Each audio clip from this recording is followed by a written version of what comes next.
అందరికీ నమస్కారం. మాజీ మంత్రి బాలినేని శ్రీనివాసరెడ్డి ఒంగోలు కాన్స్టిట్యున్సీలో కూడా ఒక బ్రాండ్. ఆయన ప్రస్తుతం జనసేన పార్టీలో కూడా కొనసాగుతూ ఉన్నారు.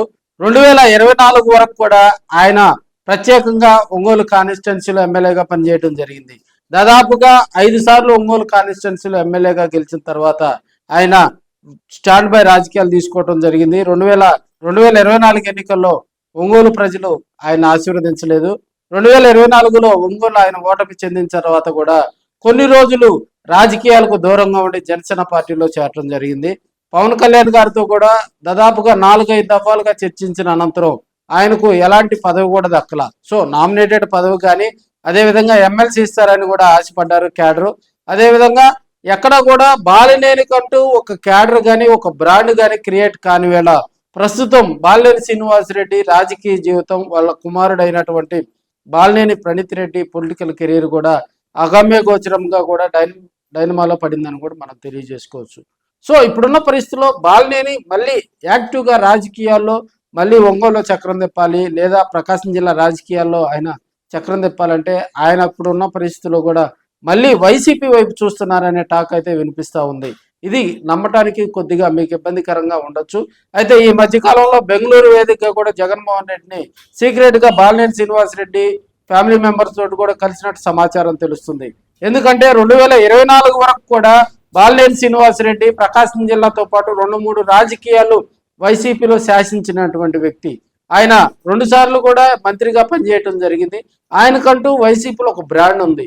సో ఇప్పుడున్న పరిస్థితిలో వైసీపీలోకి మళ్ళీ కనుక వెళ్తే బాలినేని శ్రీనివాసరెడ్డిని అక్కడ ఉన్నటువంటి పార్టీ నాయకులు వారందరూ స్వీకరిస్తారా? చిన్న ప్లేనరీ సమావేశంలో బాలినేని చేసినటువంటి హాట్ టాపిక్స్ ను జిల్లా ప్రజలు మర్చిపోకముందే బాలినేని శ్రీనివాసరెడ్డి యూటర్న్ రాజకీయాలు తీసుకొని మళ్ళీ వైసీపీ వైపు అడుగులు వేస్తున్నారనే సమాచారం వినగానే కొంతమందికి అయితే వ్యతిరేకిస్తా ఉన్నారు.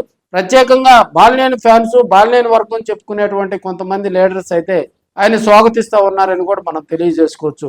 రాబోయే రోజుల్లో ఇది రాజకీయ వేదిక, ఒంగోలు వేదిక కూడా మరిన్ని మార్పులు జరుగుతున్నాయని కూడా సమాచారం తెలుస్తూ ఉంది. ఇప్పటికే బాలినేని వైసీపీలోకి వస్తున్నారు అనగానే బాలినేని వర్గంగా చెప్పుకునే కొంతమంది కార్పొరేటర్స్, అదేవిధంగా ఒంగోలు కాన్స్టిట్యున్సీతో పాటు బాలినేనికి ఉన్నటువంటి కొంత ఫ్యాన్స్ కూడా కొంత జోష్లోకి వచ్చారని కూడా తెలియజేసుకోవచ్చు.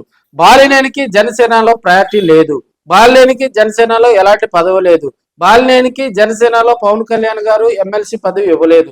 సో వీటన్నిటిని కూడా ఆయన బేరీజు వేసుకొని రాబోయే రోజుల్లో మరి రాజకీయంగా పొలిటికల్ గా కూడా పదవులు లేకుండా ఆ పార్టీలో కొనసాగలేరు. కాబట్టి మళ్ళీ జగన్మోహన్ రెడ్డి గారి చెంతకు చేరేందుకు బాలినేని శ్రీనివాసరెడ్డి మరో అడుగు వేశారని, దీనికి వాళ్ళ కుటుంబ సభ్యులు కూడా మరి వారితో కూర్చొని మాట్లాడుకున్న తర్వాత నిర్ణయం తీసుకున్నారని, ఏదేమైనప్పటికీ కూడా 2026 తర్వాత జరిగే ఒంగోలులో జరిగే రాజకీయ పరిస్థితులు కూడా మారనున్నాయి. బాలినేని మళ్ళీ వైసీపీలోకి వస్తారని కొంతమంది చెప్తా ఉన్నారు. అయితే నిప్పు లేకుండా పొగ వస్తుందా? ఇదే వార్తను కొన్ని ఛానల్స్ కూడా ప్రచారం చేయడం జరిగింది. రాబోయే రోజుల్లో మరి ఒంగోలు రాజకీయాలు ఎట్టుంటాయి అనేది కూడా కొంత హాట్గా కూడా వినిపిస్తున్నాయి. సో రాబోయే రోజుల్లో ఒంగోలు వేదికగా కూడా మరిన్ని రాజకీయ మార్పులు జరగచ్చు. ఎందుకంటే రాజకీయాల్లో పర్మనెంట్ శత్రువులు అంటూ పర్మనెంట్ మిత్రులు అంటూ ఉండరు. కాబట్టి బాలినేని మరో అడుగు వేస్తారని టాక్ అయితే వినిపిస్తూ ఉంది. దీనిపై మీ సలహాలు, సూచనలు కామెంట్ రూపంలో చెప్పండి.